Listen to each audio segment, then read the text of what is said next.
दिनलाई सुरुवात गर्ने दुईवटा मार्गहरू छन्, प्रार्थनाद्वारा वा प्रार्थना बिना। तपाईँले आफ्नो दिन यी दुई मध्ये एउटाबाट सुरु गर्नुहुन्छ, कुन चाहिँ? जय मसीह श्रोता मित्र, तपाईँहरूको बिचमा आज ठुलो प्रश्न कुन चाहिँ भन्ने विषयमा आज केही कुराहरू सेयर गर्दैछु। जीवन निर्णयले भरिएको छ। कुनै निर्णयहरू ठुला र कुनै साना हुन्छन्। केही निकै महत्त्वपूर्ण हुन्छन् र केही कम महत्त्वपूर्ण हुन्छन्। केहीले कसैको जीवनमा प्रभाव पार्दछ भने केहीले कोही व्यक्तिको भाग्यलाई प्रभाव पार्दछ।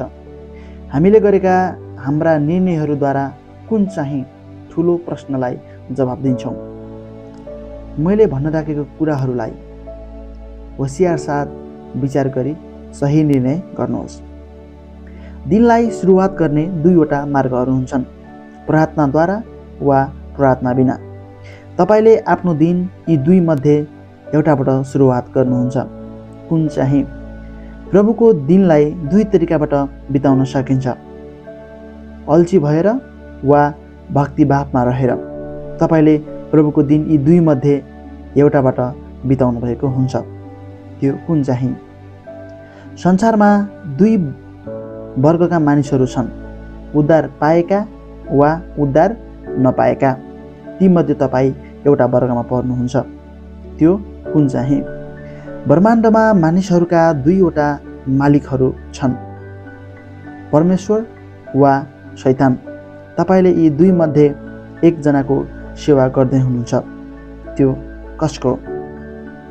यही समय भएर अनन्ततर्फ डोर्याउने दुईवटा मार्गहरू छन्, एउटा फ्राकिलो बाटो र साँघुरो बाटो। यी दुईवटा मार्गहरूमध्ये तपाईँ एउटा बाटोमा हिँड्दै हुनुहुन्छ, त्यो कुन चाहिँ? दुई प्रकारका मृत्युहरू छन् जसमा हरेक मानिसको मृत्यु हुन्छ। कोही प्रभुमा मृत्यु हुन्छन् भने कोही आफ्नै पापमा मृत्यु हुन्छन्। यी दुई मध्ये मृत्यु मध्ये तपाईँको मृत्यु एउटामा हुनेछ, त्यो कुनमा हुनेछ, कुन चाहिँ?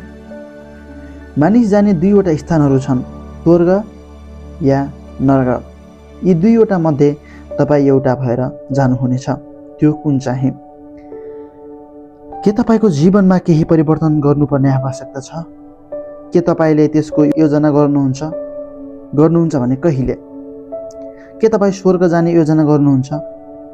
तपाईँ चाहिँ भन्ने ठुलो प्रश्नलाई जवाब दिँदै सम्भवतः तपाईँले यी प्रश्नहरू जवाब दिने विचार गर्नुहुन्छ।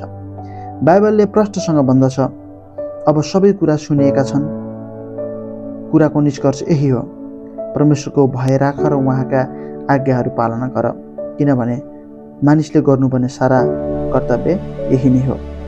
उपदेशक 12:13।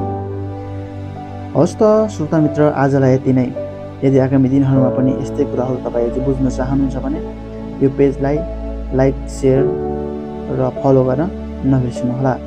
धन्यवाद।